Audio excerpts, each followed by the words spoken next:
Welcome. In front of me is a OnePlus Pad Go, and today I'll show you how we can hard reset this device through settings.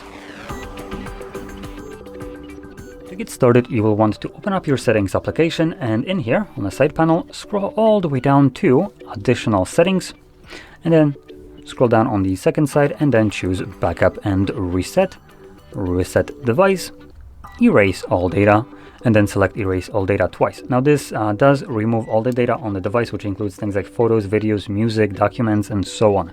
So if you have anything on your tablet that you would like to preserve of this kind, make a backup copy of it to some other storage, like for instance your computer drive or maybe SD card or something along those lines. I don't have anything that I want to back up, so I'm just going to go straight up to confirming this for the second time, erase data, which now begins the factory reset of the tablet, removes all the data. This process will take about a minute, 2 minutes or so to finish up, and once it's completed, we'll be presented with Android setup screen. So I'll be back once that is visible for me.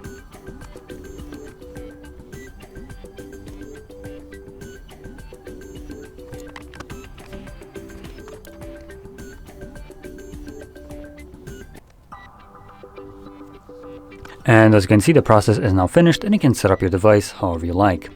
Now, if you found this video helpful, don't forget to hit like, subscribe, and thanks for watching.